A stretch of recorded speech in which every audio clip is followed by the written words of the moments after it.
Almighty God, Lord, learning more and more of the terrible things that go on in this world, I pray that it really truly would be a vaccine upon us that fills our hearts with empathy. As we watch the sorrows and look over the course of 6,000 years and the oppression against women, to see what is currently happening with the shootings and the blame, our hearts break, Lord, and long for your return for it all to end. We thank you for the blessing and the privilege who have called us into this movement, and pray that we take heed to every word and every message that you have given us, and that we would walk faithfully with you and be used by you in this dark world to be the light shining through the darkness. May you continue to be with us and bless us as we study the waymarks to come to better understand and better be able to defend the waymarks as we continue to review. Bless us, Lord, I pray. In Jesus' name, amen. So there was I sent out a couple of videos. We don't have to watch them now, but you guys can, or just, I think just one video and then a couple of websites. But I don't know if, and if I turn on a video anyways, it'll mess up uploading onto YouTube. But I sent one out on Rush Limbaugh. I've been listening to a few different books that I got on Audible, and the last one that I'm on is called Down Girl, and it goes into more, a lot of it's more current stuff, but like it's all in misogyny and feminism and radical feminism. But one of the chapters, and I don't remember which one, mentions several different people and different incidents, and I didn't know. So there's a couple things I didn't know about. Steve Bannon and had charges on him for abuse again on his wife. So one of the articles is that. And then the video that I sent is just like a 2 or under 3 minute video. And it was Rush Limbaugh in 2012. And this student, 3-year law student, I think it says she is, at Georgetown University, which if I remember right, from what they said, is a Jesuit university. So it's a religious school. Maybe somebody correct me if I get the details wrong, but it's a religious school. And she was brought before Congress, I think it was, to, and they, a previous, I don't remember what the circumstances was, but a previous time she was supposed to go, they blocked her or didn't, I don't know what it was, but she didn't go, and it was only men that testified posts anyway. So she was testifying, or what, I'm not sure what it was, what if it was, I think it was a testifying, but about contraception for women and benefits, like we see in the Hobby Lobby case. It was about providing healthcare, the healthcare providing contraception for these students. And so Rush Limbaugh had listened to her testimony, and I guess you could watch it for yourself to see what he says, but it's very eye-opening to what they think of contraception. And when you look in light of Roe v. Wade and what they want to overturn, and then knowing that contraception, it's like I would have never thought, why'd they have such an issue with contraception? That seems like such a natural part of my life for a long time, but in my past, it just, I took for granted all these things that people fought for, they had to fight for. So as a religious school that didn't want to provide contraception in the healthcare.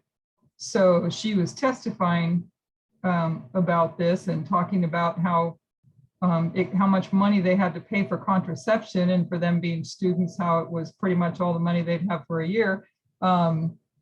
So Rush Limbaugh is commenting on it about how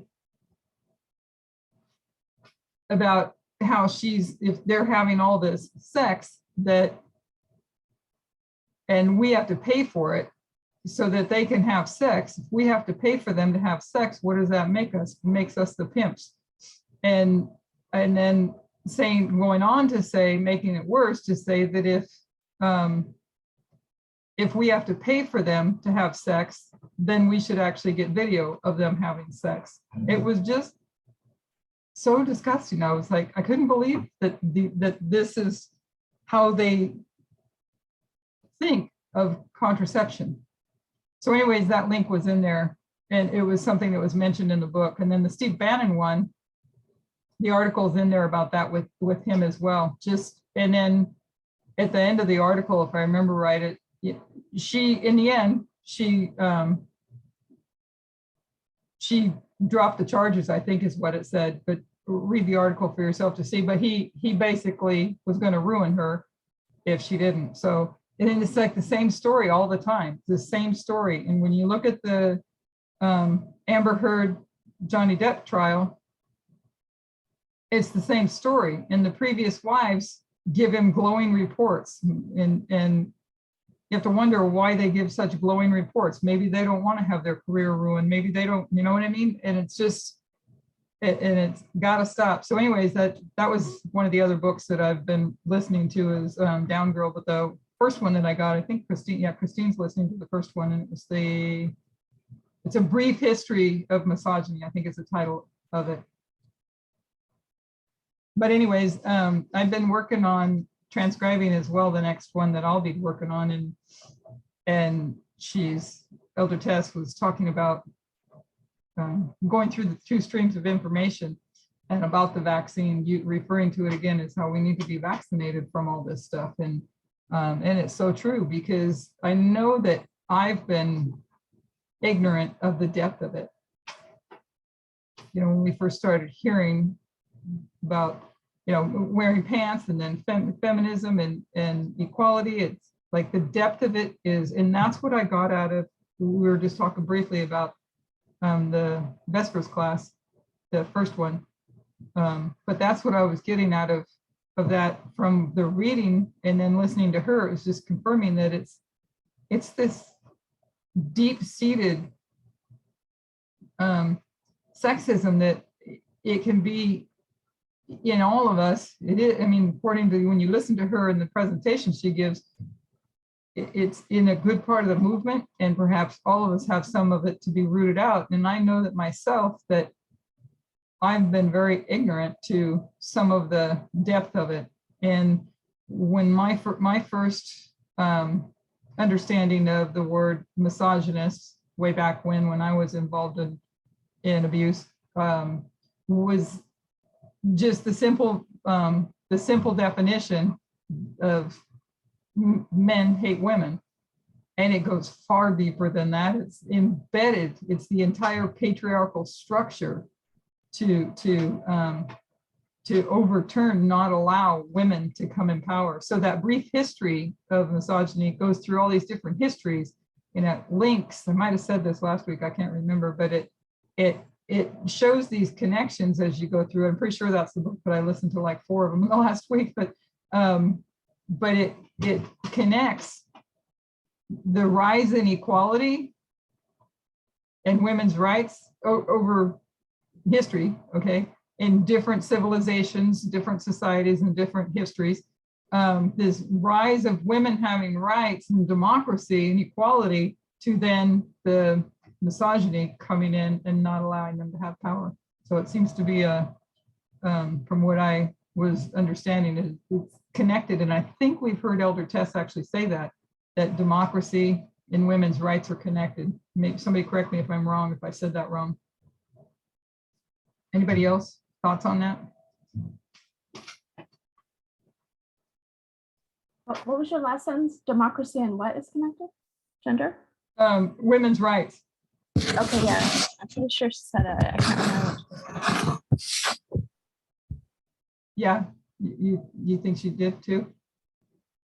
Yeah, but I can't remember which video. Yeah, I have that problem too a lot. Yeah. So I'm sure she did at some point in time. So yeah, it was anyway, so that was that. So let's work on our review. And I'm going to see if I can share this correctly so that we can, okay, yeah, this is the one I wanted. So if we could have somebody just do, let's take point 1, the 4 winds were restrained and the 3rd woe began. Who would like to give us a little review of what this entailed?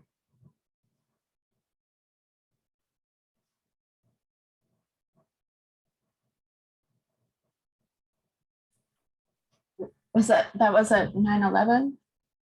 And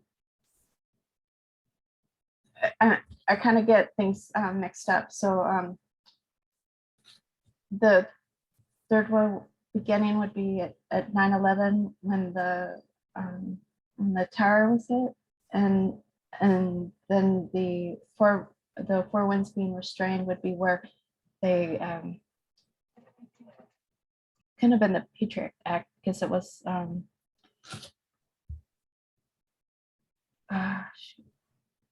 I'm not very good at this. I'm really not at summarizing things. Me neither. But somehow it kept the was it because of the war, that Iranian war, where they kept, I don't know, I'm messing it all up, I'm sorry. That's okay. How did we get 9/11 as the second waymark? What were the things using that particular point? What did we use that showed us 9/11? Well, we thought it was from Testimonies, volume 9,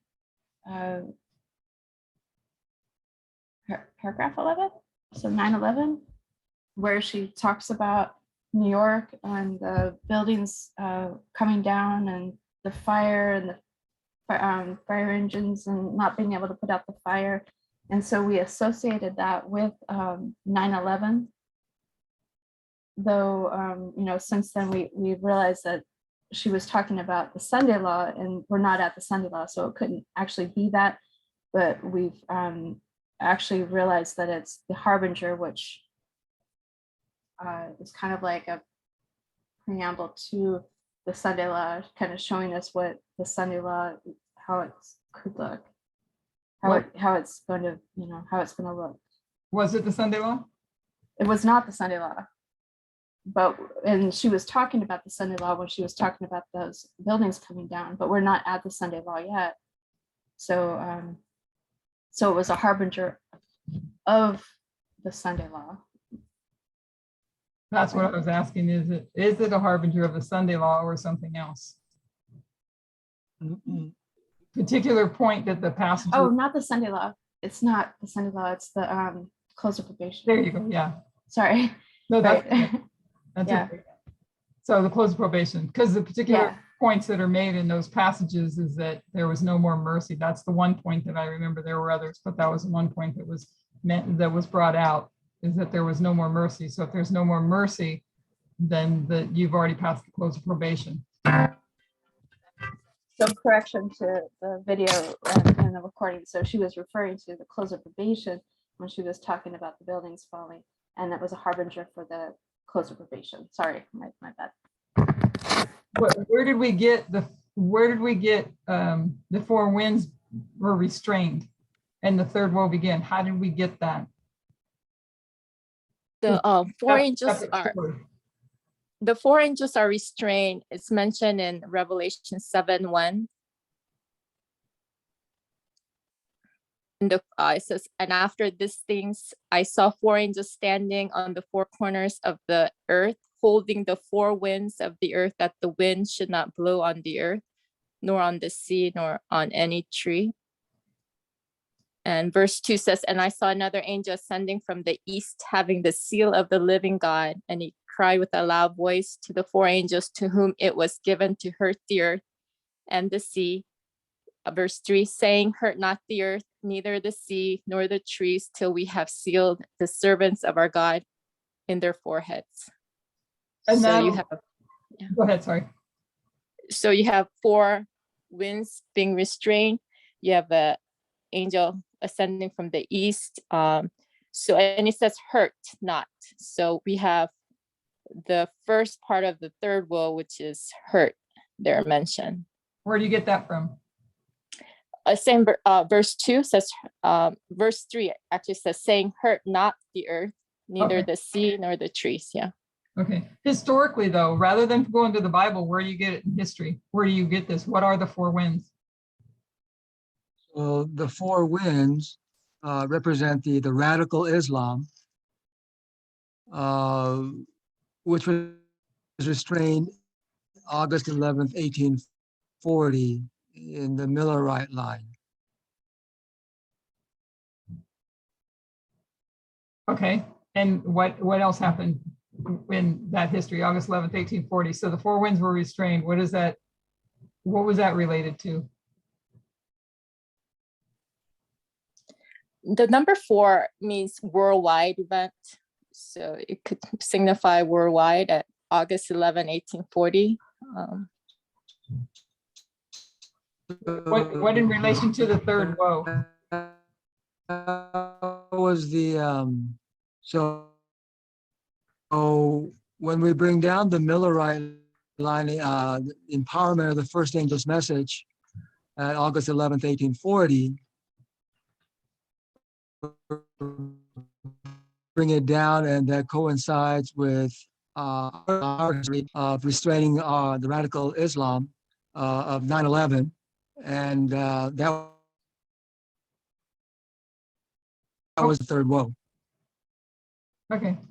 So how do we understand the third woe?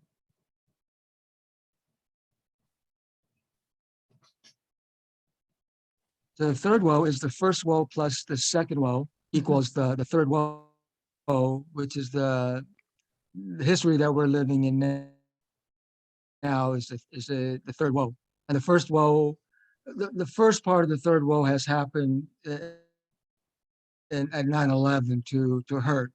And the second part of the third woe, which is to kill, will come in at the close of probation.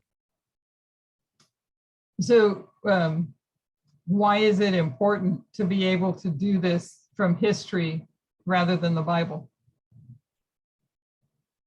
I don't know if that's the right way to ask that question. Because this is we're supposed Stated.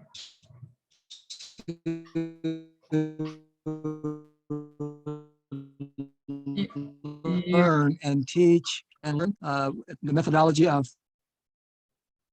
parable teaching. So when we compare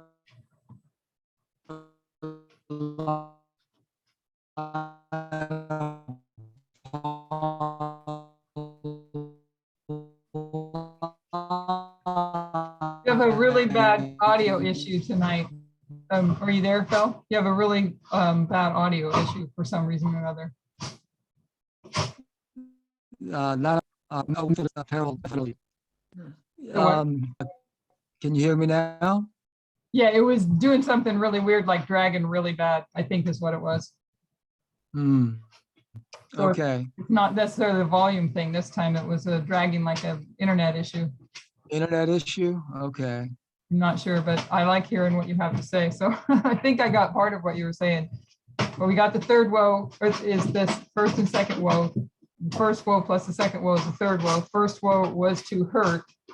And we saw the restraint of radical Islam on August 11th, 1840, and the first angel was empowered, which confirmed the methodology. I think these are things you were saying. I was picking up certain points the best I could. So it confirmed the methodology of line upon line.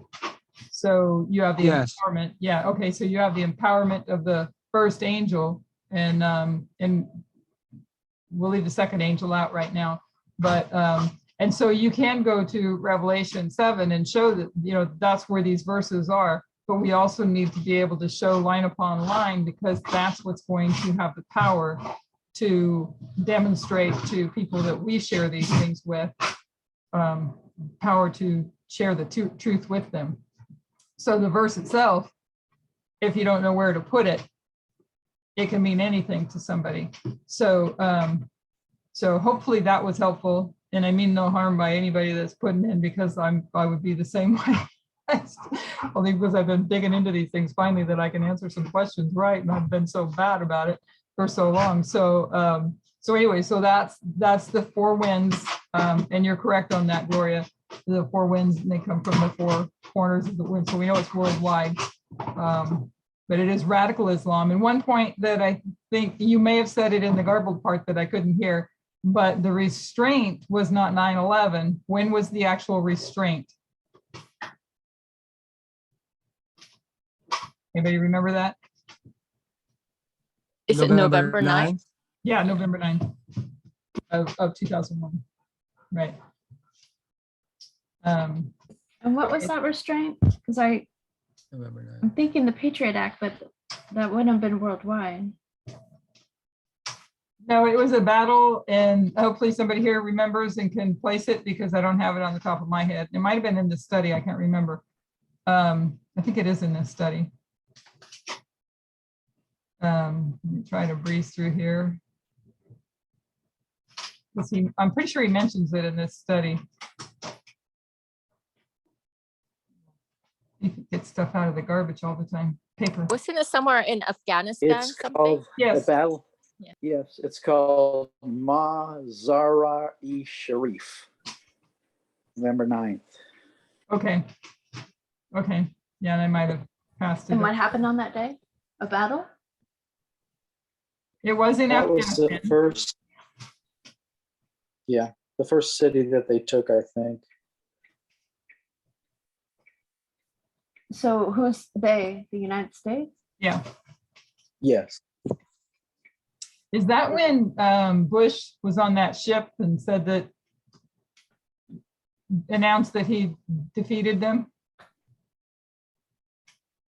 Is that connected with that date? Was that, I don't remember when that was that he did that.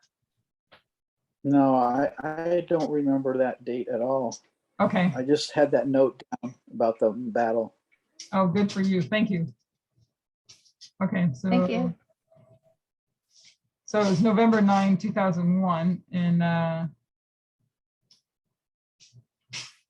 been defeated. Okay, so then we'll go back to here. Sorry if I'm making everybody dizzy watching all that. So, okay, the second study that we did, who wants to touch on point number 2? The first angel's message was empowered, and the second angel's, we just kind of touched on the first angel, and then the second angel's message arrived. How do we put that as the second angel? Using methodology, how do we get the second angel arrived?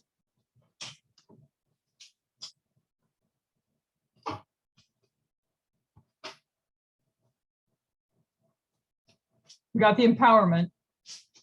Where else did we get the empowerment from? What other line? So the arrival of the second angel, we can use the Omega of ancient Israel. When 27 AD, Christ arrived as a second angel.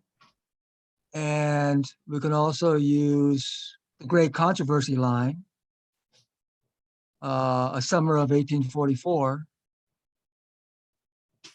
when second angel arrived, Samuel Snow. Right? I think that's, yeah, summer of 1844. Second angel arrived. So those two lines we can use. Okay. And the first angel, we just kind of touched on it. The first angel's message was empowered. What was that empowerment? Just to repeat it for somebody.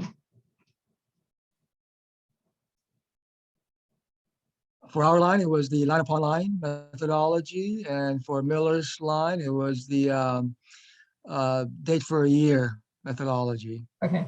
So it can, so when the prophecy comes and then it's fulfilled, it's confirming the methodology. And also, I don't remember, you said Christ comes, but I don't know if you mentioned the baptism. Did you mention the baptism? Right. Yeah, I forgot. Yeah, when Christ gets baptized, and What does God do? yeah, God speaks, confirming the covenant, and the Holy Spirit in form of a dove descends upon him. Okay. confirms the message of the first angel. Yes. Yeah, okay. And then enters into a covenant, which is point 3, which is off that same line, the Omega of ancient Israel, and proved line upon line. Okay. And then the fourth one, SDA leadership was passed by.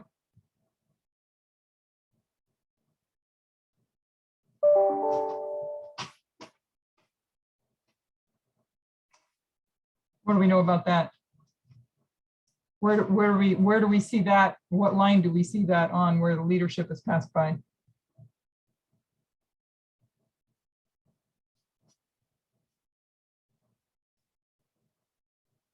Line of Christ. The line of Christ. So the first angel arrives, and then you have John the Baptist when you have the birth of Christ and the birth of John the Baptist, but then you have John the Baptist when he's older. He comes on the scene and he gives the first message, and it's rejected by the leadership. And then so after the baptism, what does Christ do? A lot of things, but one that pertains to this topic. When the leadership is passed by, what does he do? Goes to the wilderness. What was that? Goes to the wilderness. Yeah, that's one thing, but what does he do in relation to the leadership being passed by? So you're not going to work through the leadership. What are you going to do? He calls the disciples and forms a new church. Right, there you go. Okay, so the third article, and I know that this one we went on a couple of times and we still may be weak on it, but the early rain dispensation, how do we know, how do we understand the rain?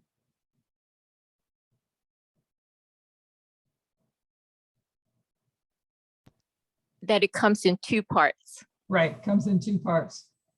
So there's an early and then a latter rain, right? So we understand using the lines, using that line from this was the study that talked about progression versus repeat and enlarge as well.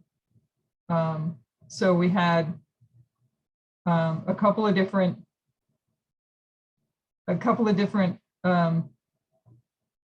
histories that were looked at. We took or a couple of different Ellen White quotes that were looked at, where she places the few drops with the disciples and then the outpouring at the end of Earth's history. So on this big line of progression, she puts the early rain in the Omega of ancient Israel and the latter rain at the end of Earth's history. Where does it arrive? Where does, in that aspect, where does the latter rain arrive? She puts it at the end of time. Where at what waymark? It's a Sunday law. The Sunday law, yeah. So, and then she also took the Omega of ancient Israel, and she, in her writings, puts that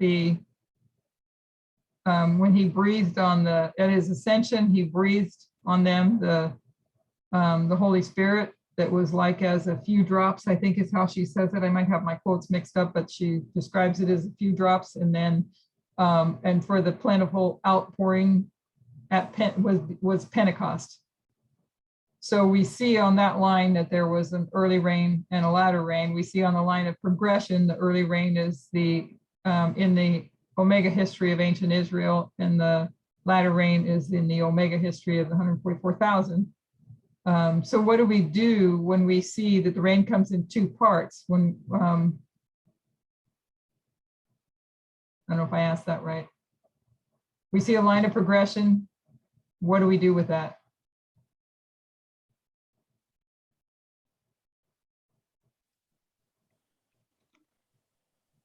And then we correlate saying the sealing comes in 2 parts, the record taking comes in 2 parts, the judgment of I'm not sure about that one.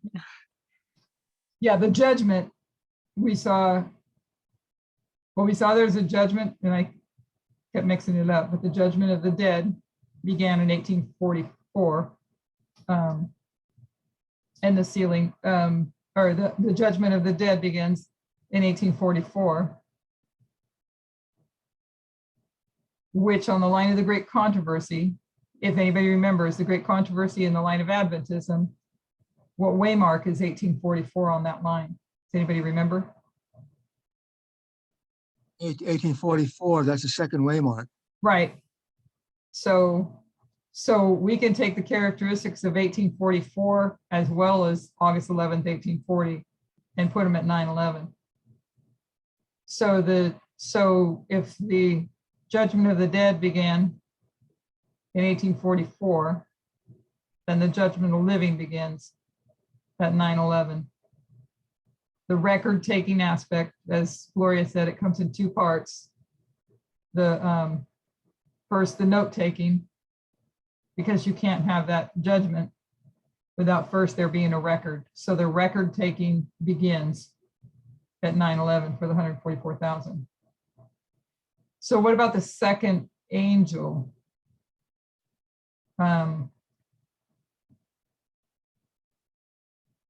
Because Ellen White on that Adventism Great Controversy line, she puts all these events at the Sunday Law.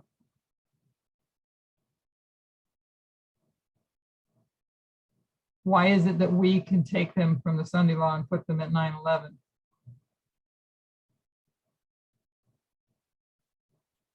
Kind of just said part of it. Do you mean for the judgment? Yeah, as well as the rain, the second angel, because she's placing this second angel. Do I have that right? Yeah, the second angel and the loud cry at 9/11 at the Sunday Law. Why do we put it at 9/11? I mean, oh, go ahead. Is it because in order for the second angel to be empowered, it has to have arrived? And the only waymark that makes sense to put it would be the 9/11 or the 1844 second waymark. Yeah, go ahead, Gloria. What were you gonna say too? So I've been going through Elder Parmender's studies about combining the two waymarks of the empowerment of the first angel at August 11, 1840, and then second angel arriving in the Millerite history on April 1844. And those two lines are combined and come down at 9/11 because of the life sketches, page 411.5. It says that when the buildings of New York come down, the angel of Revelation 18, 1 through 3 will be coming down on that waymark. So you combine those two lines of the Millerite and bring it down to our line. What about, is the 1850 to 9/11 151?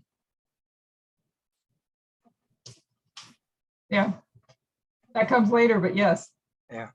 That comes later, but yeah, that's those are other aspects that happen as well. When we look at the 2520 again, we'll see that again too. So, okay, so yeah, we see the line of Adventism that the second waymark is 1844, the summer of 1844, as Phil put it. And then she gives us, these events. We don't have dates for these, but she gives us 1798, the time of the end. We see the second angel arrive in summer of 1844. Then we know that there would be a Sunday Law, close of probation, and a second advent. And so we bring that down to the line of 144,000. We've just seen several witnesses that bring this August 11th, 1840, the third woe begins, the four winds being restrained, the line upon line being confirmed, the methodology being confirmed. The methodology is confirmed here with the restraint of radical Islam. And so and then you have the end of ancient Israel, 27 AD, Yeah, the leadership being passed by. He's going to choose his disciples. God confirms the methodology and confirms the message of the first angel and the methodology, enters into a covenant. What happens when he enters into a covenant with his people? What comes next? I don't remember if it's part of this next study or not, but what happens?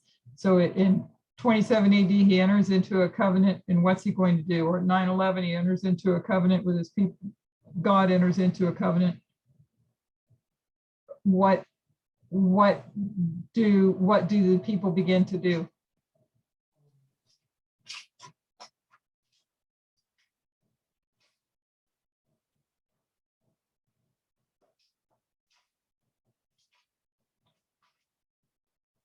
You mean like take off their jewelry? Say that again. Take off their jewelry? And well, the guys get circumcised in the ancient Israel, and then in the beginning of ancient Israel and the end of ancient Israel, they get baptized. Is that what you're saying? What you're referring to? I was looking for this one. What are they building here? At the second waymark, they begin to build, right? The church? Yeah, building the altar. So what begins here then? I think you just said it. Building the church. Yeah, building the church. Okay. Okay, anybody comments on that? I think we're getting better. I think we are getting better at it. And we'll go on to the Harbinger now. I don't remember if we started this last week. I couldn't remember if we started it. But it's okay because we need the review. I think we did, because I think I remember posting it on YouTube. So, but we'll go ahead and we need to review it anyways. But we'll do, each time we'll review those 12 events and test our memories on them until we're able to fluently remember it, but not just remember it, but what do they call it? Eat the little message, internalize it so that we can see it for what it is, and it becomes a part of our experience to where we forever have it understood, rather than just repeating it from memory. Does that make sense?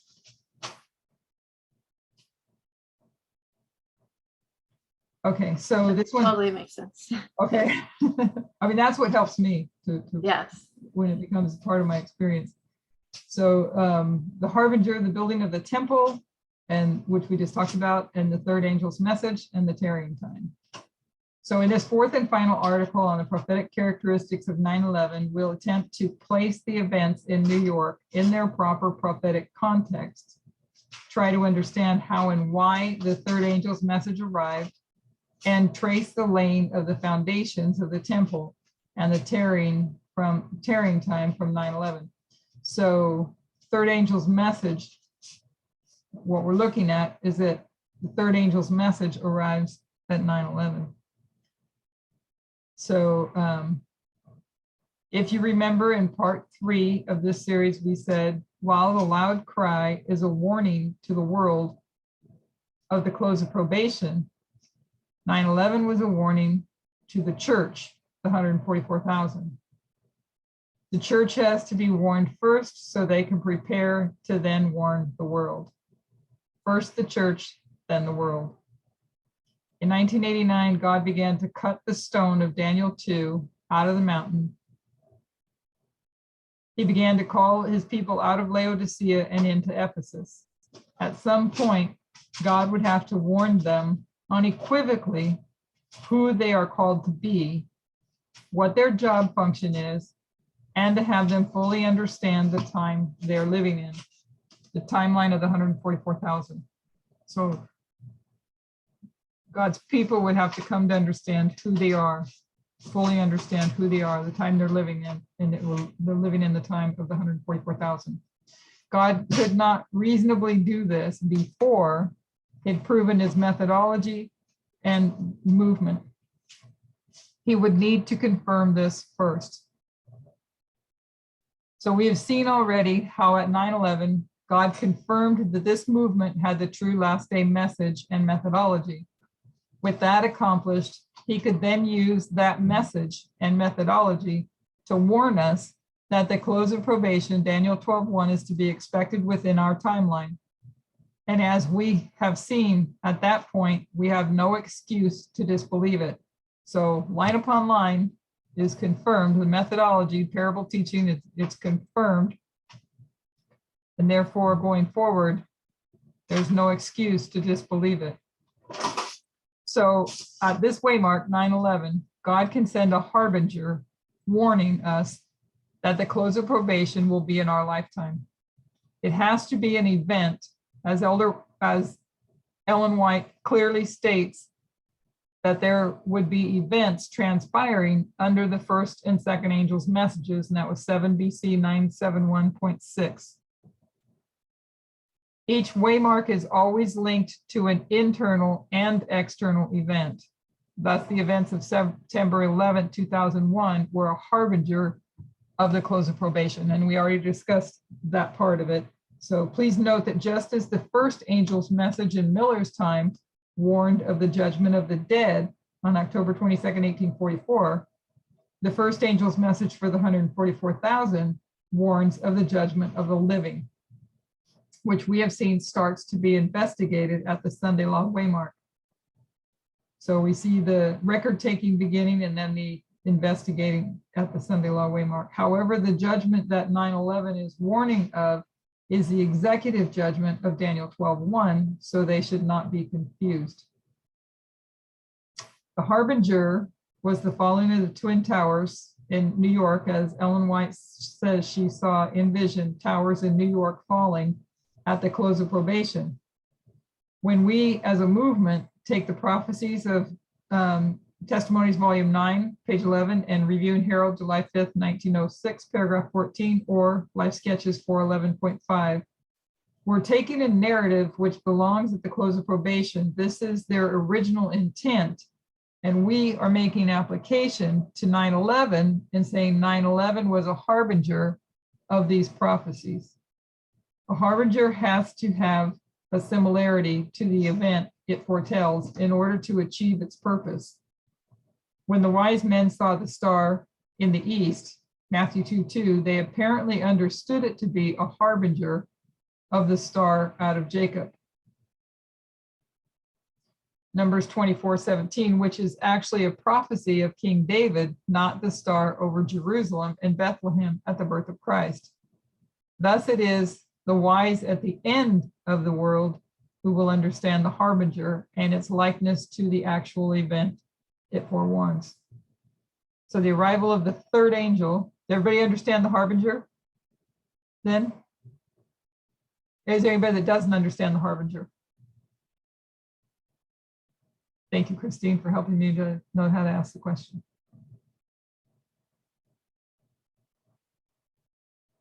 So we all understand the harbinger. Harbinger, the events that in those passages were referring to, the intent was the close of probation, Daniel 12:1, where there's no more mercy. So the arrival of the third angel, much like verses 9/11 and Ezekiel 37, so you have Ezekiel 37, 9 through 11, which we saw in part 1 was the breath of God coming from the four winds. You will also notice that the reference, Testimonies 9, page 11, so you have 9/11, bears an uncanny similarity to the date 9/11. Similarly, the third angel's message is found in Revelation 14, verses 9 through 11. So you have the connections there to the numbers 9/11 as well. Who remembers Ezekiel 37? What's the story of Ezekiel 37?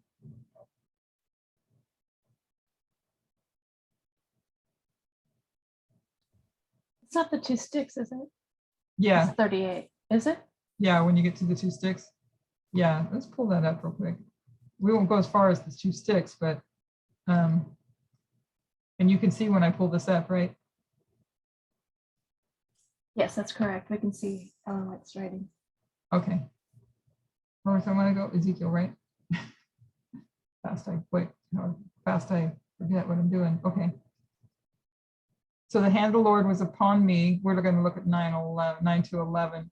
Then he said unto me, prophesy unto the wind, prophesy, son of man, and say to the wind, thus saith the Lord God, come from the four winds, O breath, and breathe upon these slain, that they may live.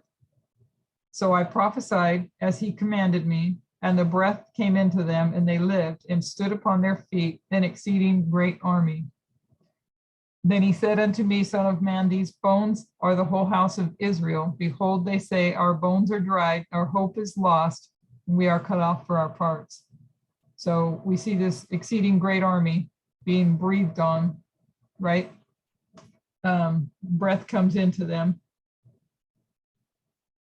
Okay. And yeah, that does eventually lead to the two sticks. So you can see the study again, right? Correct. Okay. So we have already seen how the empowerment of the second angel's message at the end of the world is the loud cry of the third angel. See, the empowerment of the second angel's message at the end of the world is the loud cry of the third angel. Early Writings 277.1. The third angel is empowered by the repeat of the second angel. So the second angel arrives at 9/11, and the third angel is empowered by the repeat of the second angel, which starts at the Sunday law waymark, Revelation 18. So at the Sunday law, we can place the empowerment of both the second and third angel's messages, because the empowerment of the second angel empowers the third. The empowerment of the second angel empowers the third. So when we understand the empowerment of the third angel, Revelation 18, is at the Sunday law waymark, then the previous waymark, 9/11, is just the arrival of that angel. So you only have those 5 waymarks, right? And so if the third angel is empowered, there has to, as Logina said, it has to first arrive if it's going to be empowered. So in the last article, we saw, I think it was Logina that said that, right? If I say something wrong, correct me. I think it was Logina that said Yes. that. Okay. I know last week I did that.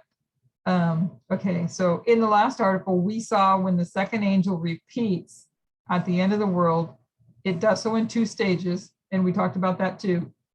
At 9/11, the second angel arrived flying in the midst of heaven. What did we learn about that when it's flying versus on the ground?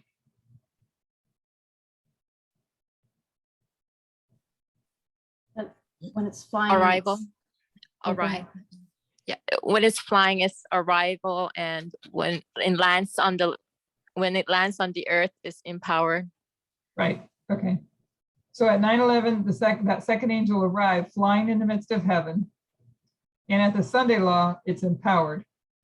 So when we saw how the repeat or empowerment of the second angel at the end of the world arrived at 9/11, it has to be that the third angel arrives at the same time, because the third angel is being empowered by the repeating of the second angel. Empowerment of the second angel. Let's see. So it has to be that the third angel arrives at the same time, because there has to be a third angel present for the second angel to join it. So the second and third angels' messages both arrive at 9/11. Is there anybody that doesn't understand that? Do we know it just by memory, or do we understand the arrival and the empowerment? Do we understand the line of the great controversy where she places these things at the Sunday law? But if it's a loud cry, it's an empowerment. Do we understand then that it first has to arrive?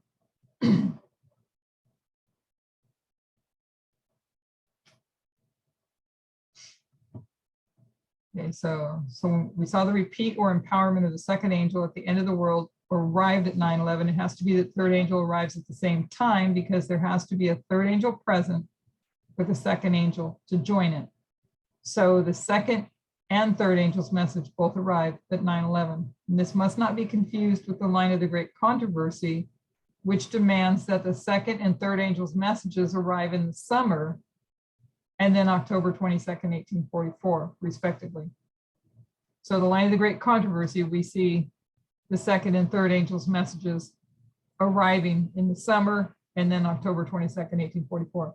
One needs to understand the story of the great controversy in contrast to the story of the 144,000.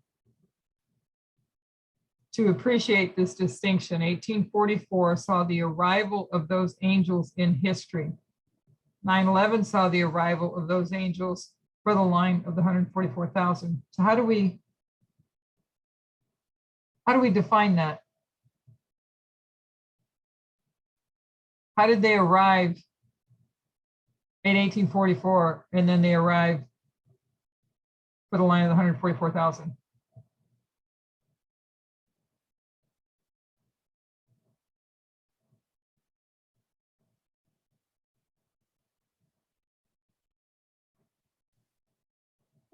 Would you repeat the question again, please?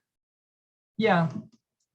How do we define that you have the arrival of those angels in 1844, and then you have the arrival of those angels in the line of 144,000? If they've already arrived, how do they arrive at the 144,000?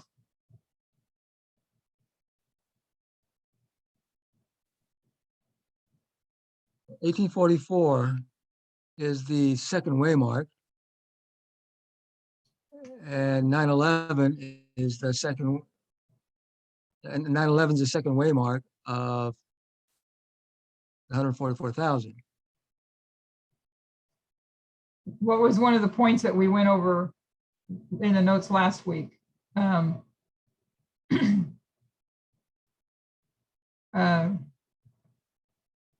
Or like we talked about the early rain already tonight. We talked about the early rain comes in two parts, and she gives us a couple of different time frames for the rain. She gives us the early rain in the Omega of ancient Israel, and then the latter rain in our history. So here you have the arrival of those angels in 1844, but then you have an arrival of those angels at 9/11. What did we do to do that? What Is did that the we- parable is that Say parable it again? using parable methodology? Yes. A little more specific. You have a line of progression. Cutting the lines. What was that? Cutting the lines. Cutting the lines, Line upon line. line upon line. So you cut the line. So you have a line of progression, which she gives us in the line of great controversy. You have a line of progression, and then you have where you cut the line and you repeat the history. That the third angel arrives at 9/11 can also be evidenced by comparing it to the line of the great controversy. The third angel's message arrives October 23rd, 1844 in the sanctuary message first given to Hiram Edson. 1844 is the second waymark, which therefore lines up with 9/11. That's on the line of the great controversy. Everybody remember that one. You have 1798, 1844, Sunday law, close of probation, second advent. So the third angel arrives October 23rd in the message of the sanctuary given to Hiram Edson.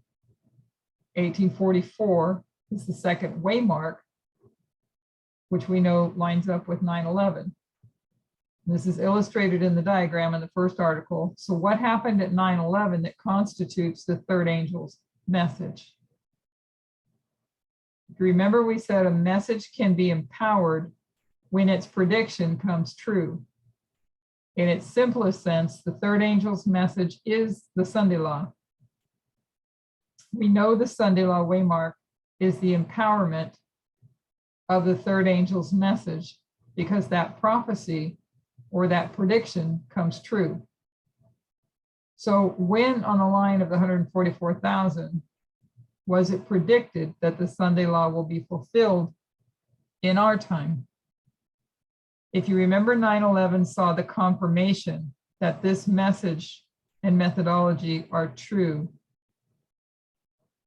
So it cannot be before God has confirmed to his people that his message is true.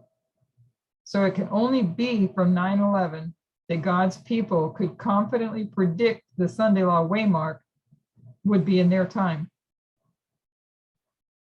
So if I understand that correctly, at 1989, you have an idea of it. You see the defeat of the king of the south in the simplest view versus a complex view. And the next waymark, you know, would be the Sunday law. But you get that from parable methodology, and the parable methodology line upon line is confirmed at 9/11 using the Millerite line in August 11th, 1840, the restraint of Islam and the four winds, restraint of radical Islam. The four winds are restrained. And you see the beginning of the third woe. So the methodology is confirmed, line upon line is confirmed. So it can only be from 9/11 that God's people could confidently predict. So now you have this confirmation. Now you can predict the Sunday law will be in our lifetime. We have also seen that the bringing down of the Twin Towers on 9/11 was a harbinger that the close of probation would occur within our timeline. Therefore, as the Sunday law waymark is before the close of probation, Sunday law waymark is before the close of probation, it is obvious that this harbinger also predicts that the Sunday law waymark will also occur within our timeline. In this way, at 9/11, the 144,000 could confidently predict the third angel's message, the Sunday law, will arrive within our timeline. Hence, at 9/11, we saw the arrival of the third angel's message in the harbinger of the Twin Towers in New York. And I think this might be near where we ended last time, because I asked somebody to repeat it back. It might have been Mary or Sarah. Can somebody kind of summarize that?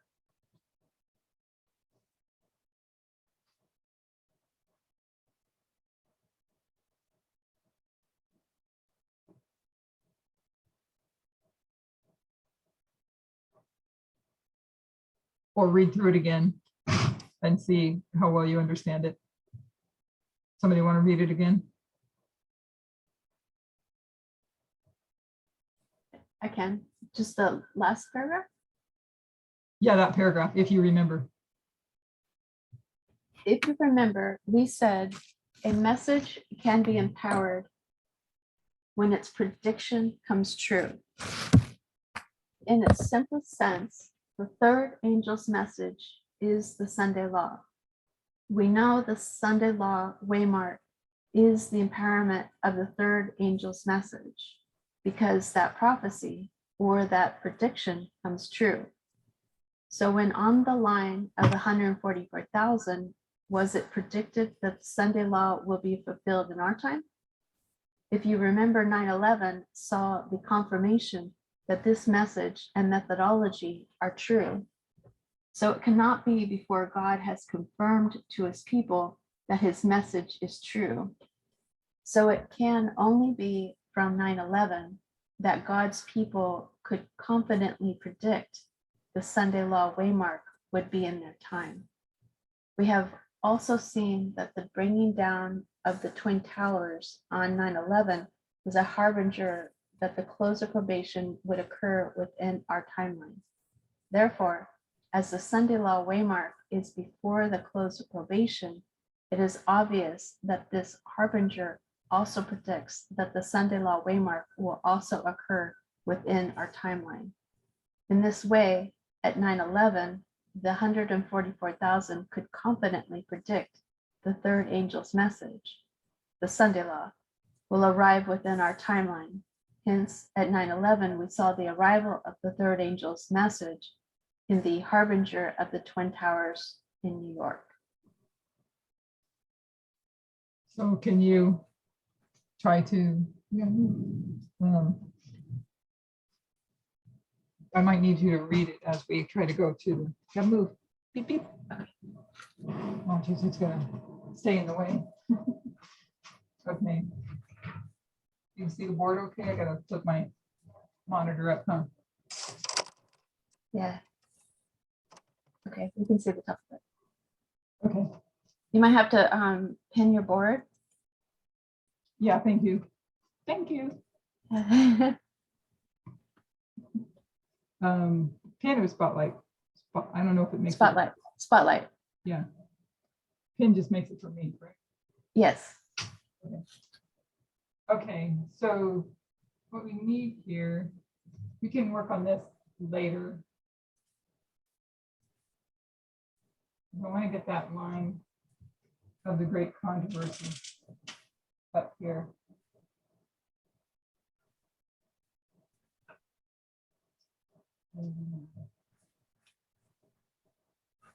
Okay, so the line of the great controversy, Adventism, great controversy.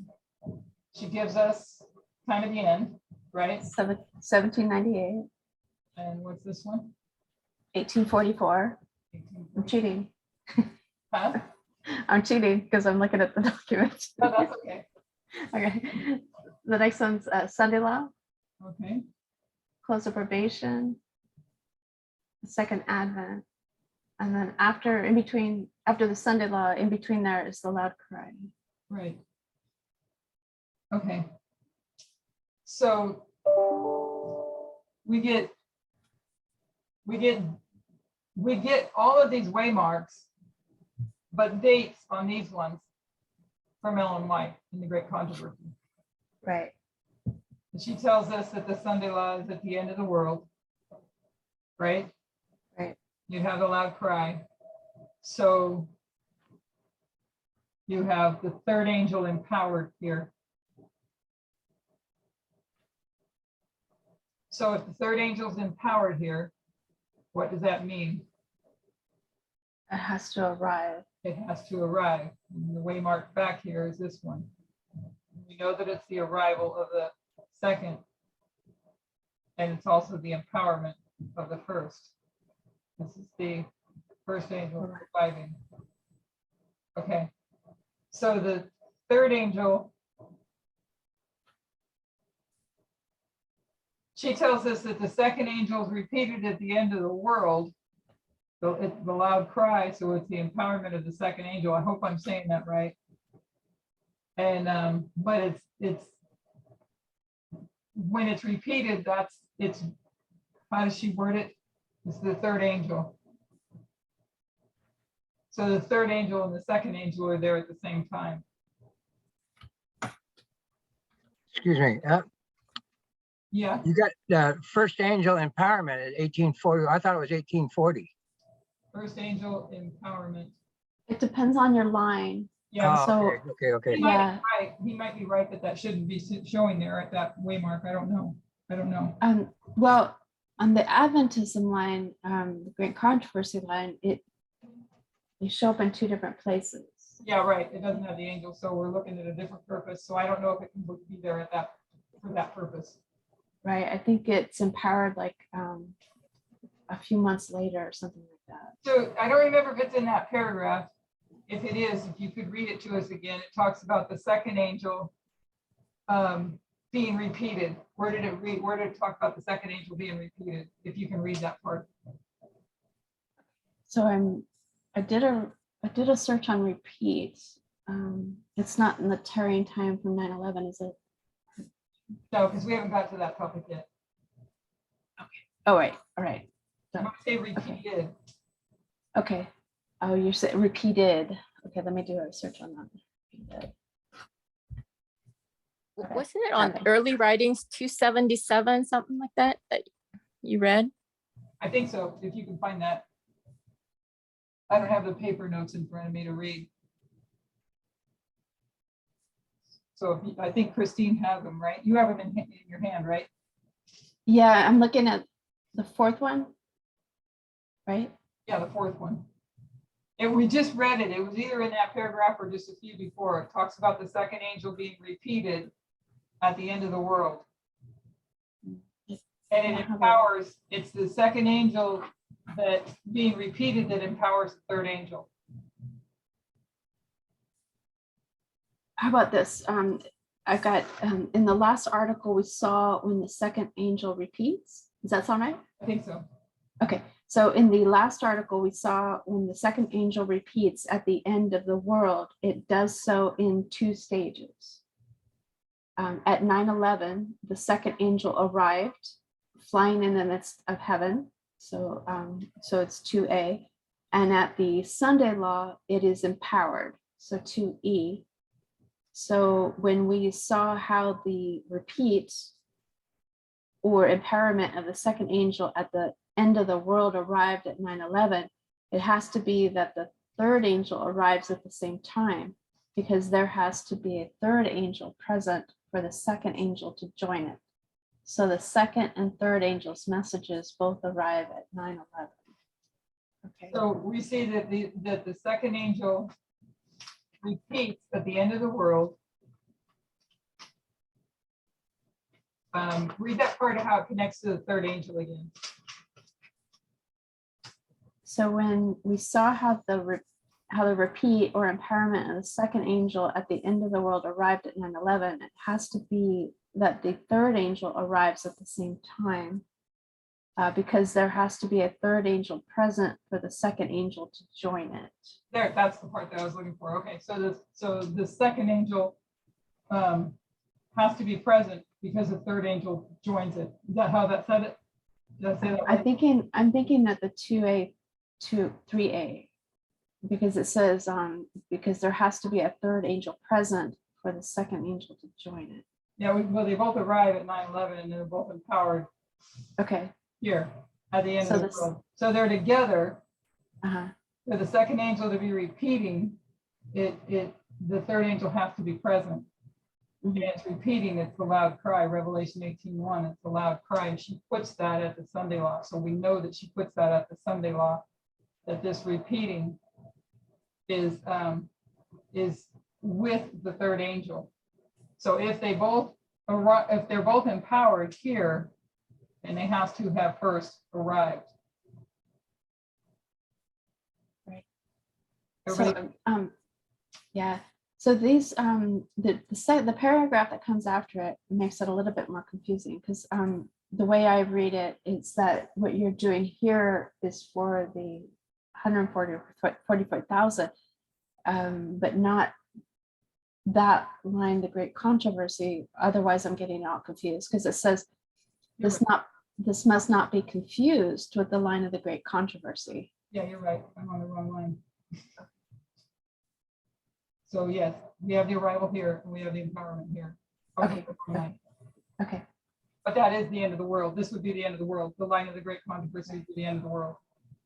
So if you don't mind, can we go through this next paragraph and maybe make sense of it a little bit more? Why? Okay, so like it says, this must not be confused with the line of the great controversy, which demands that the second and third angels' messages arrived in the summer and then the October. So second angel message arrived in the summer, and the third angel's message arrived October 22nd, 1844. So so he's saying that the second angel arrived earlier, so in 1844, but in the summer before October.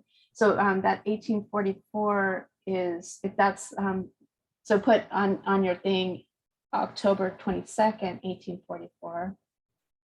And then, 23rd, actually, I think she said. He puts it as the 23rd when Hiram Edson. It's, that's not what he, oh, okay, maybe that's in the third paragraph then.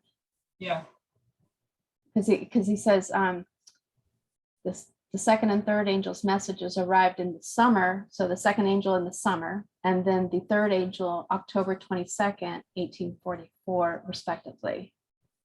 oh, he So did. the, The next yeah, one. the 23rd comes in the paragraph after that. So okay, so you've got two on there. So October 22nd, 1844, that's its third. Okay, and then I'll finish this paragraph. One needs to understand the story of the great controversy in contrast to the story of the 144,000 to appreciate this distinction. 1844 saw the arrival of those angels in history. 9/11 saw the arrival of those angels for the line of the 144,000. And that's what this- I don't really understand what he's meaning by that. But okay, so let me go on to the next paragraph. That the third angel arrives at 9/11 can also be evidenced by comparing it to the line of the great controversy. the third angel's message arrives on October 23rd, 1844. So so the second angel, now it really gets confusing, In the Millerite history, because he And just said in the paragraph before that, it arrived on October 22nd. I don't know why he said that, because that's the disappointment, and then it was after the disappointment.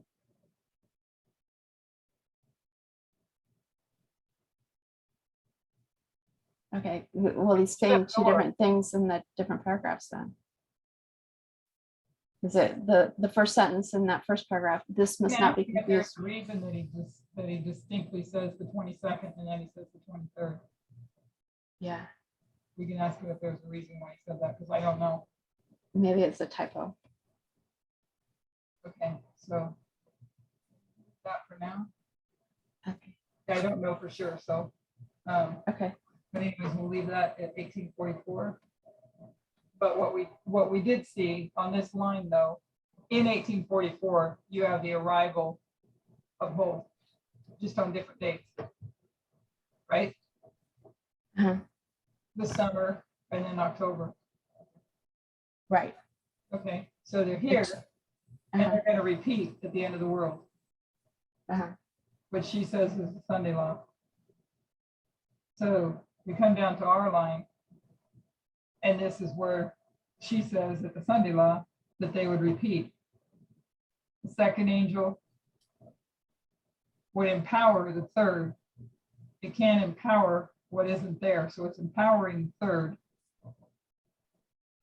So you have the second angel empowered and the third angel empowered, both at the Sunday law. And if they're empowered here, because remember, we started without knowing these dates, right? Yes. So if they're empowered here, we saw that they come in 2 steps. So if they're empowered here, that means they're on the ground, right? That's what we understand. So they had to have arrived. And the waymark previous to the Sunday law, we've already established is 9/11, using other lines. Okay. And we also saw this as the harbinger, right? Yeah.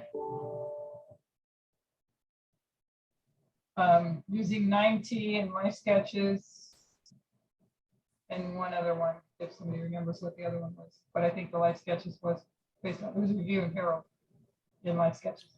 So, so those passages are talking about the close of probation. What else to mark that? How to mark that?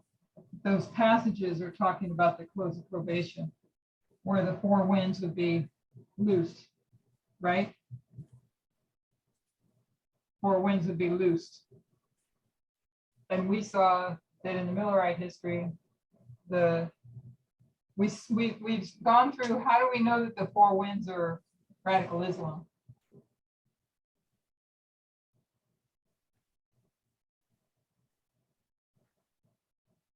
We went through some of that at some point in time. How do we know that the 4 winds are Islam? Before we go on, David shared a quote from EW. Go ahead. So the four winds are north, south, east, and west. And we know that east wind is Islam. So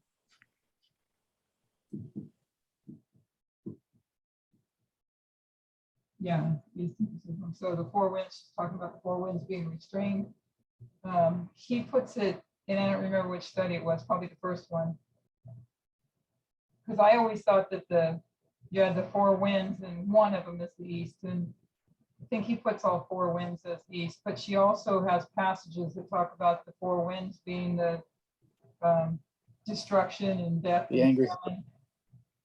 Go ahead. Yeah, that's the one. That's 20 MR 216.6. And that's the angels are holding the 4 winds representing an angry horse seeking to break loose and rush over the face of the whole earth, bearing destruction and death in its path. What was the page? And then you go to Revelation 9 to see that the horses are representing Islam.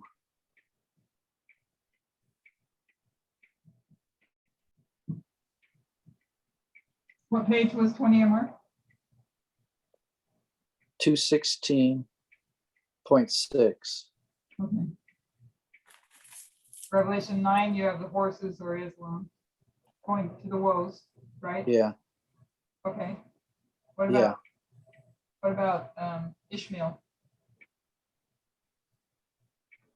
That's Revelation or Genesis 16:12, I think. Talking about the onager. And he's a I think it's 16:12. Somebody remember? wild horse. I think you're right, but it might be wrong. But I think it's right. He's a wild ass, right? Yeah, yes. Wild ass. And every man's hand will be against him, and his hand will be against every man's hand. You also had in Egypt what was how to remembers Egypt, the Egypt reference. The locust coming from the east.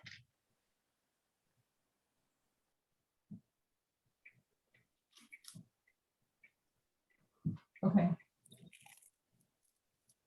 Okay, so there's some of them from memory. Thank you guys.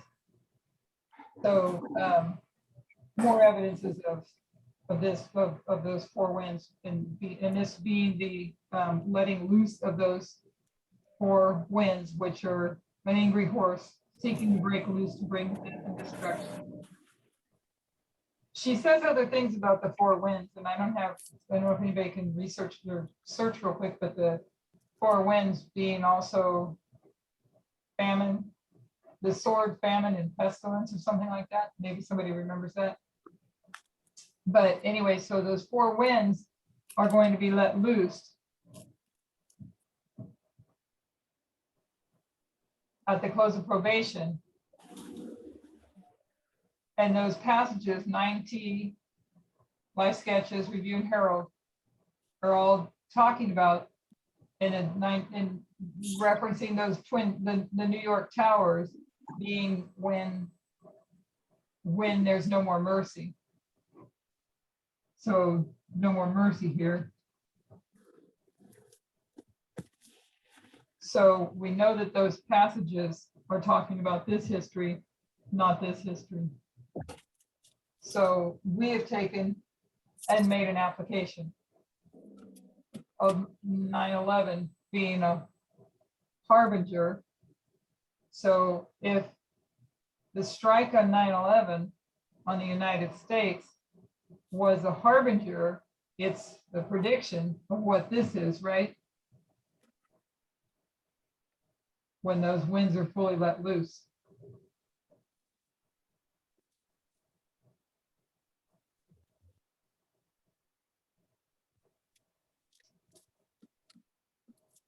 Okay, is there any points on here that we're not getting?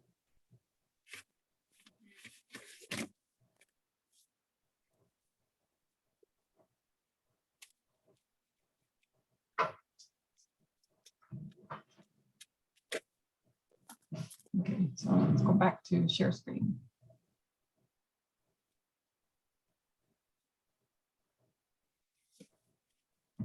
Okay.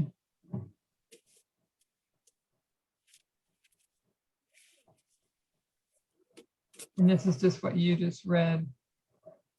Here's the other one. I don't think you read this one, just to review it. We have already seen how the empowerment of the second angel's message at the end of the world is the loud cry. So the empowerment of the second angel's message is the loud cry. And that's the passage Gloria, I think, mentioned, early writings 277. So the empowerment of the second angel's message at the end of the world is the loud cry. Let's go back here real quick. Maybe if you can hold on to that spot, Christine. So we saw that the empowerment of the second angel is the loud cry, and that's early writings 277. I think it was 277. Do you want to read that paragraph, Christine? And that was the one that starts with, we have already seen. Whatever I just Yeah. tried to read, it was before. Yeah, I think so.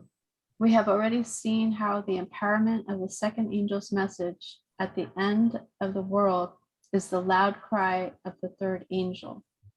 There, The that's what third, I was looking for. That the empowerment is the loud cry of the third angel. So they're together. Do you see that? That one to me was the clearest one, for me anyways. I'm gonna read it again. We have already seen how the empowerment of the second angel's message at the end of the world is the loud cry of the third angel. Okay, Do you see that? so, and because you have both the second and the third, they have to be there together. So And the that's, the empowerment of the second angel is the loud cry of the third angel. So they're together. You see that? Yes, Okay, so they're together. The empowerment of the second angel, and that's what we've been going through. We went through it in the other, the previous paragraphs. But that one said it to me that I got it the most clear, and that was the one I was looking for. So the second angel, the empowerment of the second angel is the loud cry of the third angel. So they're together. The empowerment of the third and the empowerment of the second and the empowerment of the third. So if they're Do you, empowered at the end of- Elaine, do you want me to read what she says in early writings that confirms that? Yeah, if you want. Yeah, please. Okay. Okay, so can you hear me? Yeah. Okay, so she says, the work of this angel comes in at the right time to join in the last great work of the third angel's message as it swells to a loud cry. So that's the second. When it says the Angel. work of this angel, where back up, where does it identify the second? Okay. All right. So the message of the fall of Babylon as given by the second angel is repeated with the addition mention of the corruptions which have been entering the churches since 1844.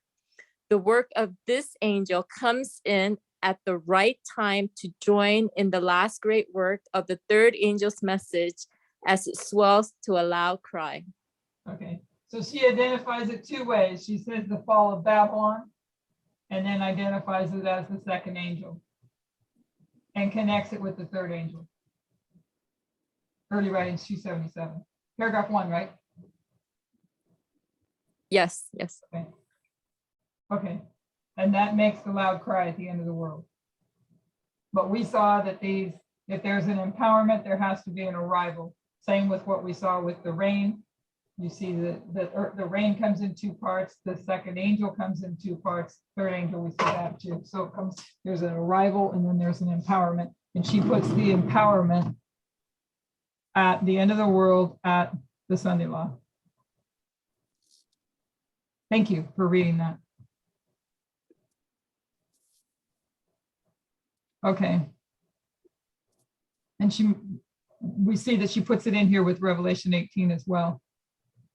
So at the Sunday law, we can place the empowerment of both the second and the third angel's messages because the empowerment of the second angel empowers the third. So when the second angel is empowered, it empowers the third.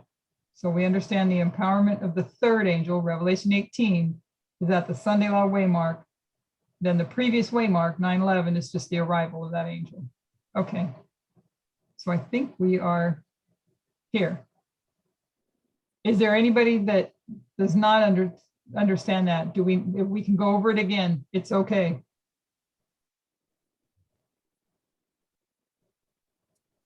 You know, I just want to help myself and everybody. So when you read the verses from Revelation 18, 1 through 3, is the first and second angel's message repeated from Revelation 14. And the third angel's in power as Sunday law is Revelation 18:4. So at that time, everything already happened, you know. The it says, I heard another voice from heaven saying, come out of her, my people, that you be not partaker of her sins, that you receive not of her plagues. So all the events have happened. So that's how I understand as the empowerment of the third angel, and 18:4, chapter 18:4. Right, the Sunday law anyways, not everything's happened because we're going to go through the Yeah. to close probation. Yeah. Yeah. Thank you. Okay, so the foundations is kind of taken to the next topic now.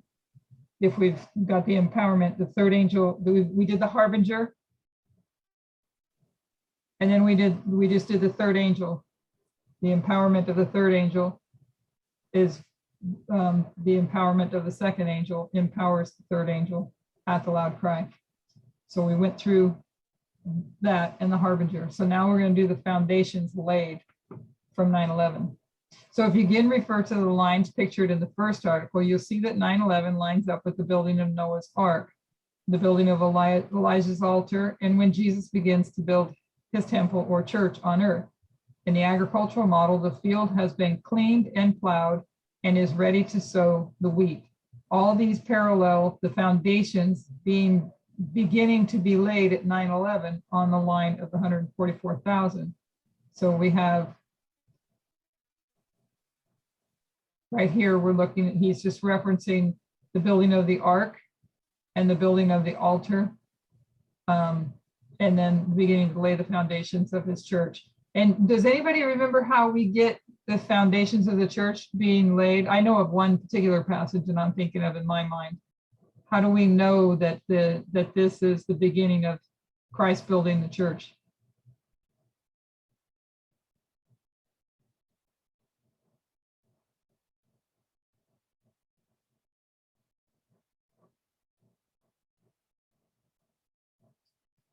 Anybody remember the passage when he chooses the first 5 disciples?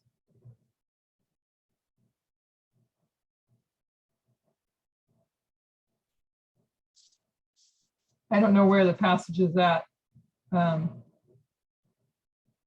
Maybe somebody's able to look that up, but when he chooses the first 5 disciples, she makes a comment that was, it might be Desire of Ages, I don't remember, but that was the laying of the foundations of the church.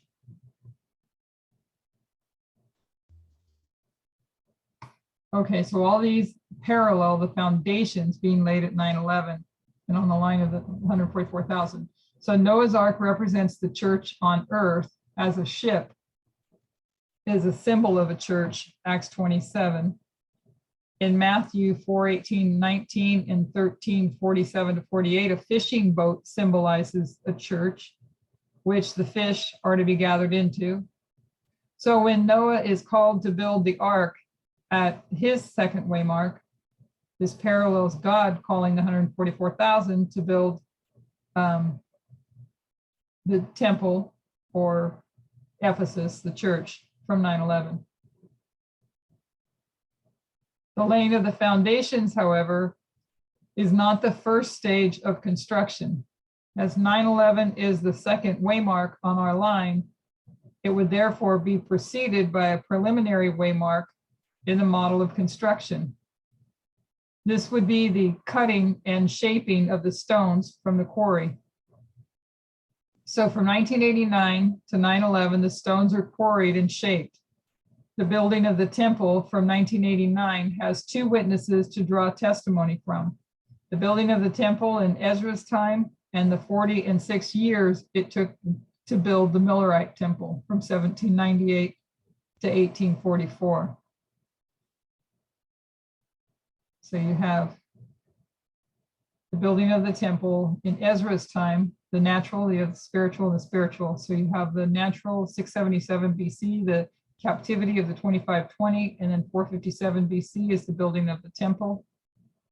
And the spiritual, the Millerite history, you have 538 to 1798, the 1260. He's got 2520, the half's 2520. And 1798 begins the building of the temple. So 457 begins the building of the temple in Ezra's time. 1798 is 46 years is the building of the temple in the Millerite history.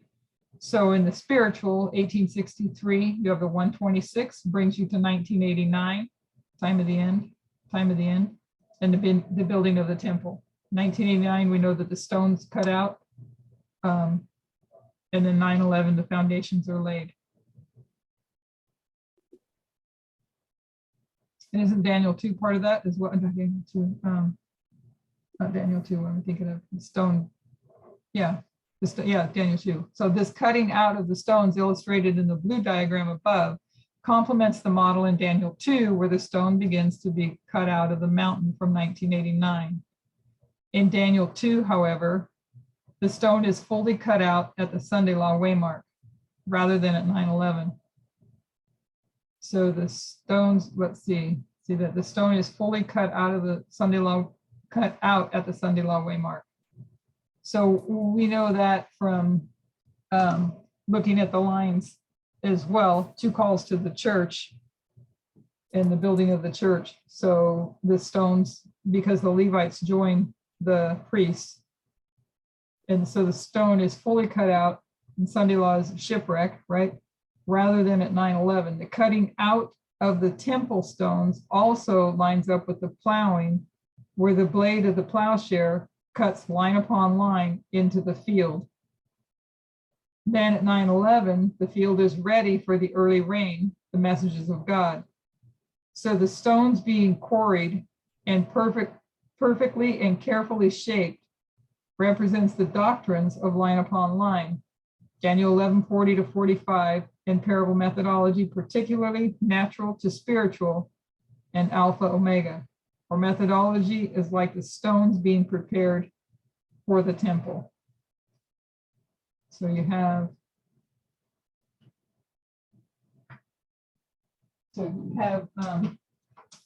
line upon line, right? Plowing. When you're plowing a field, the plow is going to go back and forth and make these lines. And so you have the mountain and the stone being cut out of the mountain. And it's not completely cut out until Sunday Law.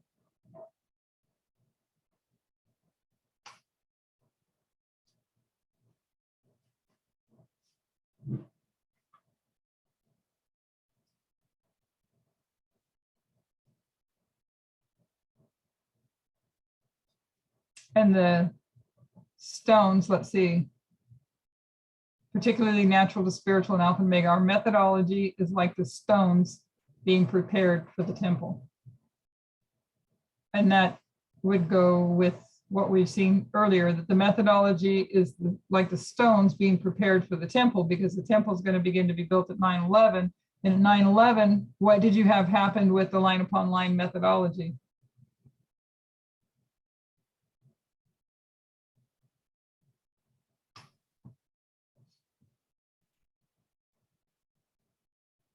Confirmed. Say that again. The line upon line methodology that was produced You're in and out, but you're saying it's confirmed at confirmed, 9/11. confirmed at 9/11. Is that what you said? Confirmed? Yes. Okay, confirmed at 9/11, right. So once the line upon line is confirmed, and the line upon line is like the stones being prepared for the temple. So now you're going to use the methodology to build the temple, right? Yes. So laying the foundations at 9/11 also lines up with Elijah building his altar, which represents the 144,000. 1 Kings 18:31. I'm going to grab that one on my phone real quick so we can read it.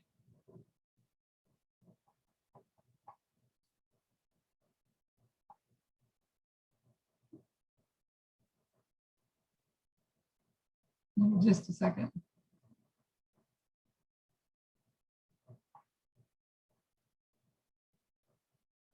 First Kings 18:31, right?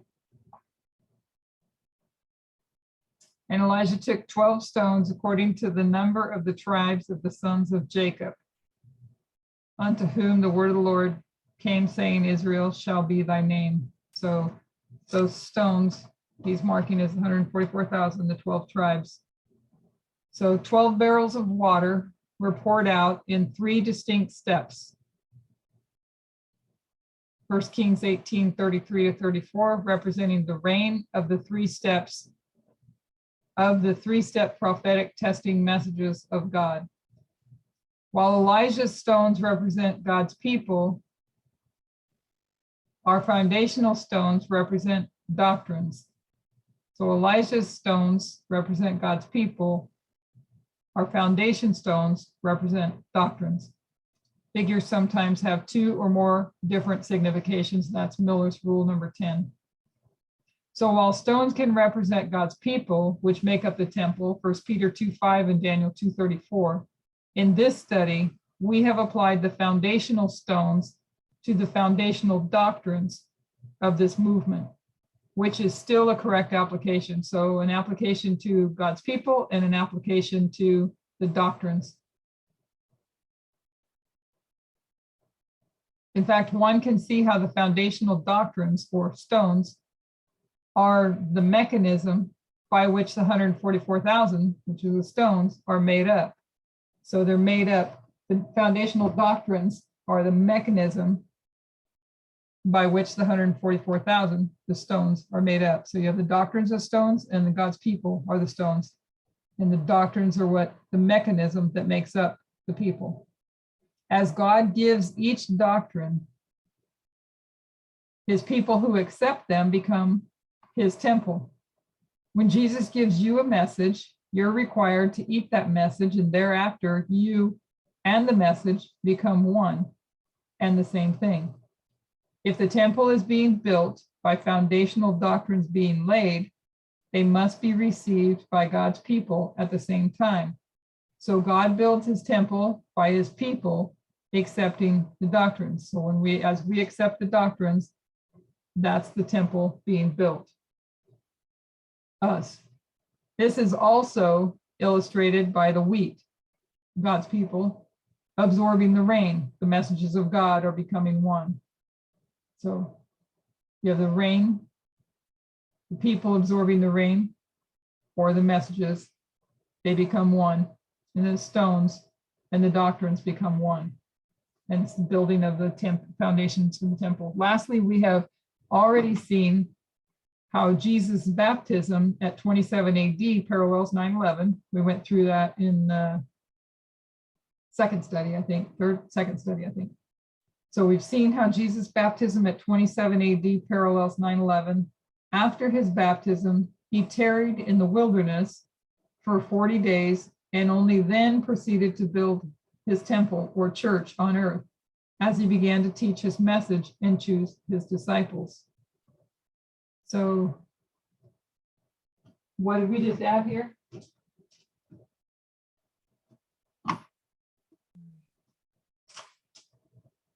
What just got added here? You got the foundations, right? Tearing time. Yeah.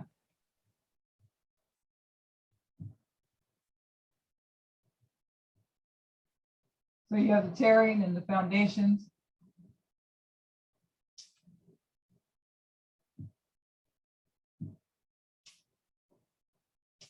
You have rain, which is a message. The people absorb the rain, they become one, right? And then you have the stones. We saw the stone. The stones are being cut out. And the stones are also the people. The stones are the doctrines and the stones are the people.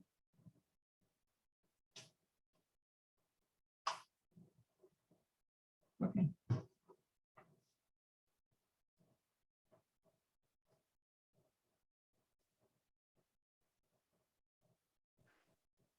So as he began to teach his message and choose his disciples, thus from 9/11, we could start to lay our foundations. And again, how are we laying those foundations?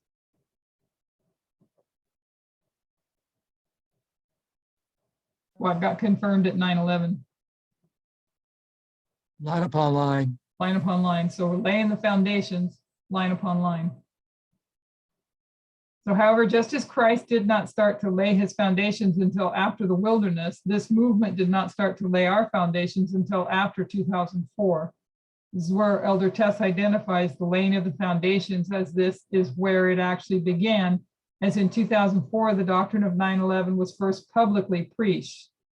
Interestingly, in 2004, the Nethinim also received their glorious light on 9/11. I wonder if, no, that's right, 9/11. Then rested down upon these companies to enlighten all who would receive it. Early Writings 240, paragraph 2, during their time of darkness, as Michael Moore's Fahrenheit 9/11 was released in 2004. Then in 2005, the 2520 was first publicly preached. 2007, the 1843 and 1850 charts. 2008, the judgment of the living. 2012, time setting. Up until the last foundational stone was laid in 2014, Ezra 7:9 and fractals. This gave us a 10-year test ending in 2014 at the great test for the people of God. Two selected messages, 81.1, the image of the beast, or Sunday law waymark on the line of the priest. I need to see that. Whoops. We're going to try and put that on the board. What page are we on here? 4.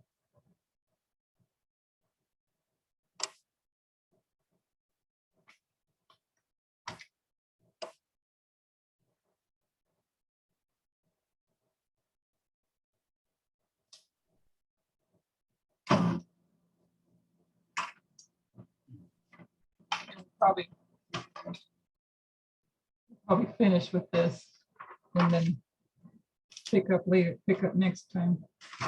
Okay. So let's get rid of this one. We don't need it. I want to see what he just did.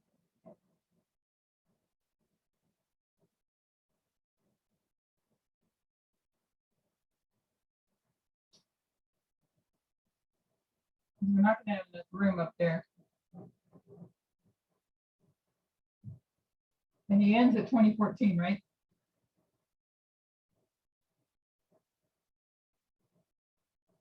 So thus from 9/11, we could start to lay our foundations. We saw that from 9/11, you're laying the foundations. However, just as Christ did not start to lay his foundations until after the wilderness. So went into the wilderness first. This movement did not start to lay our foundations until 2004. And this is where Elder Tess identifies the laying of the foundations, as this is where it actually began. As in 2004, the doctrine of 9/11 was first publicly preached. So 9/11 is first preached at 2004.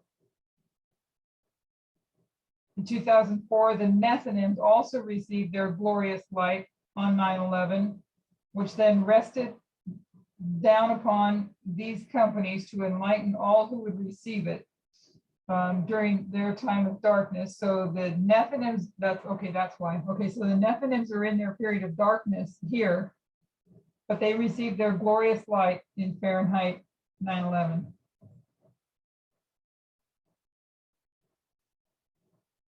I don't know if he spelled that right or wrong.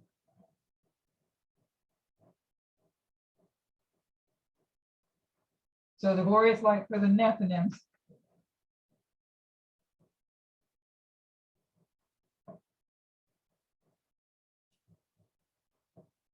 Is Fahrenheit 9/11 to 2004. So then 2005,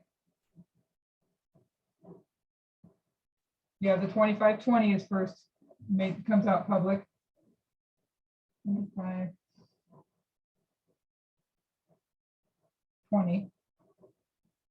2007, you get the charts.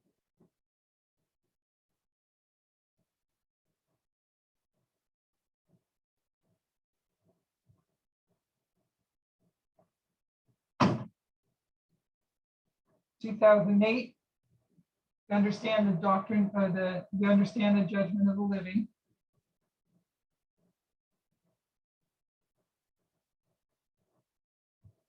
So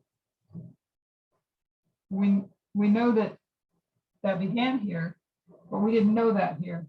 So now you have the judgment of the living understood at 9/11. 2012, time setting.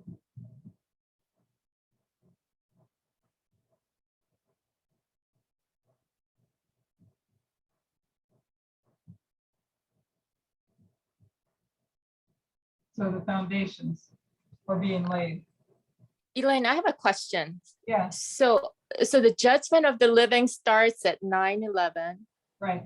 and it finishes at Sunday law, and we have executive judgment at close of probation. Is that what we're saying?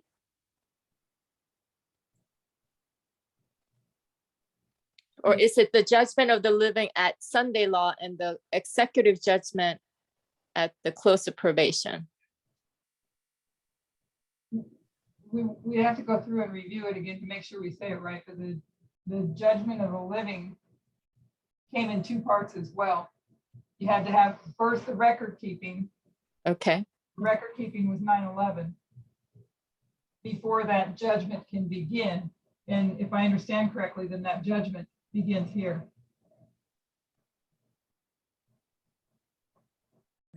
And then the executive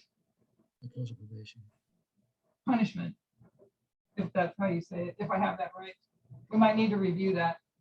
Anybody else on that, just to make, because I may not be clear, but I'm Yeah, that sounds correct, because you have the record keeping that begins at 9/11, mhm, and then now you have a record. So you have a judgment that begins at Sunday law. yeah, So they have a judgment of the living, and then at close of probation, everybody's already been judged. right. So I guess you can call that the executive judgment of punishment, closed door, Yeah, shut door. there's no more. Thank you. Thank you. Okay. So we saw that this was the tearing time. We see it's the foundations being built. So we just kind of broke this section down here to 2014, 9/11 to 2014, which is the fractal here, if you will, of the part of the priest line. Going out to 2014 being the Sunday law for the priest, right? So there was a test. Okay, so we saw Daniel 2, the stone being cut out of the mountain, and that's not complete until you get to the Sunday law. You have 2 calls to the church. The Levites will join in and be part of that stone. They'll come out of the mountain. What's the mountain? Adventist Church. Adventist Church, right? Okay, and it's done by this plowing, this line upon line plowing that cuts them out, cuts the stones out. Those stones are doctrines. The stones can also be depicted as God's people. Symbols have 2 different, can have different significations, however it read it on the Miller's rule. I don't remember where that was at. And then the rain as well comes down. God's people absorb the rain. They become one with the rain. They become one with the stone. They become one with the doctrines. So the rain and the stone, they'll all be message and doctrines as well. So they become one with that. And so once that happens, they begin the foundations. But as Christ first went into the wilderness, we don't understand these things until here. So the beginning of the building of the temple begins in 2004 when 9/11 is first publicly preached. You have the opening up of the 2520 in 2005. 2007, you have the 1843 and the 1850 chart come in. 2008, you have the judgment of the living being understood now that it begins at 9/11. And then you have time setting. And what he didn't have on here, and I don't know if there's a reason he didn't have on here, was 2009. What's 2009?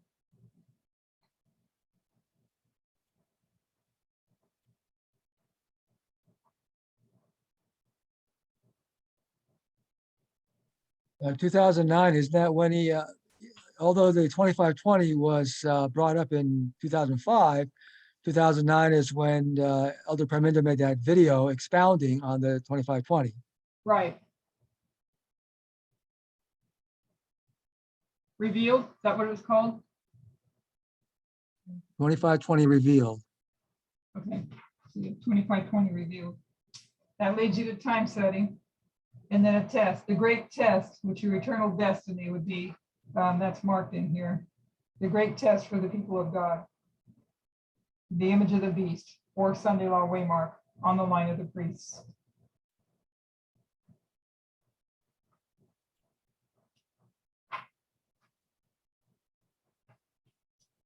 Okay, so that would be the foundations being laid. We'll close it off there. Anybody comments?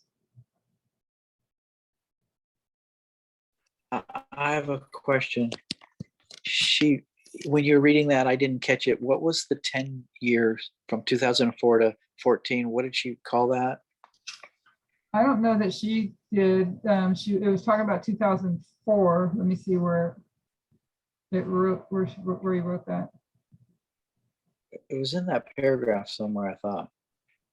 Yeah, it is. Oh yeah, okay, so 2004, it says this movement did not start to lay our foundations, talking about Christ goes into the wilderness first, before, however, just as Christ did not start to lay his foundations until after the wilderness, this movement did not start to lay the foundations until 2004. So you have Christ that goes into the wilderness at 27 AD after the baptism, and then goes to begin the work. So we see that before we begin to the work, it's 2004. And then it says, this is where Elder Tess identifies the laying of the foundations, as this is where it actually began. So she marks 2004 as the beginning of the laying of the foundations. As in 2004, the doctrine of 9/11 was first publicly preached. So the laying of the foundation begins, Elder Tess marks at 2004 when 9/11 is first publicly preached. And then 2004 is also where the Nethinims received their glorious light, Fahrenheit 9/11. This is in their dark period of darkness because they haven't come into their plowing yet. On 9/11, which then rested, okay, and then goes on to say 2005 is the 2520, first publicly preached. 2007, you have the 1843 and 50 charts come out. 2008, you have the judgment of the living now understood, began at 9/11. And then I just added in 2009 that Elder Parminder does the series on the 2520 revealed. And I don't know why he didn't have there. Maybe there's a reason he didn't have that one on there, but we know from 9/11 to 2014, 2009 is what waymark. When you have the repeating patterns, if you remember, these are all the steps of building the foundations to build his temple that's 2014. But what was 2019? I mean 2009. Increase of knowledge. Increase of knowledge. Okay. So then in 2012, you have time setting, which comes from this understanding here of the 2520, understanding the 126 coming from the 2520, the full structure of the 2520, the chiastic structure, the 126, the 151, pointing to 2014 as the Sunday law, which would be the great test for the people of God, which we know is the image of the beast or the Sunday law. So he understood this would be the Sunday law, but he didn't understand, if I did it correctly, because we didn't know fractals then. So we didn't know fractals yet. So understanding that this would be the Sunday law, thinking that that would be this Sunday law, but it wasn't. Then Ezra 7:9 opens up and you get fractals.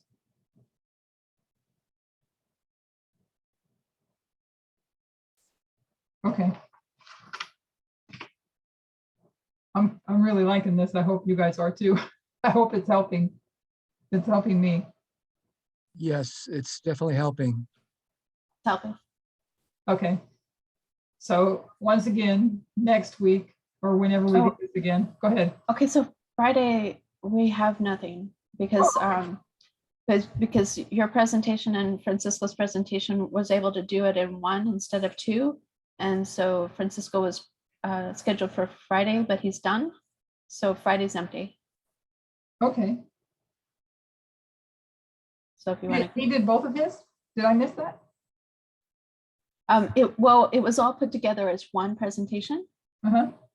one very long one, but Okay. that was part one and part two. Oh, okay. I guess I forgot that he did that. Okay. So Friday's open. Correct. That's good. Then we can do this again Friday. Okay. Everybody's okay with that? Okay. Okay, so it'll be fresher in your minds. Hope you took notes. Take a picture of that board. I'll take a picture of the board and I'll put it in the teacher chat so that you guys can repeat it back Friday.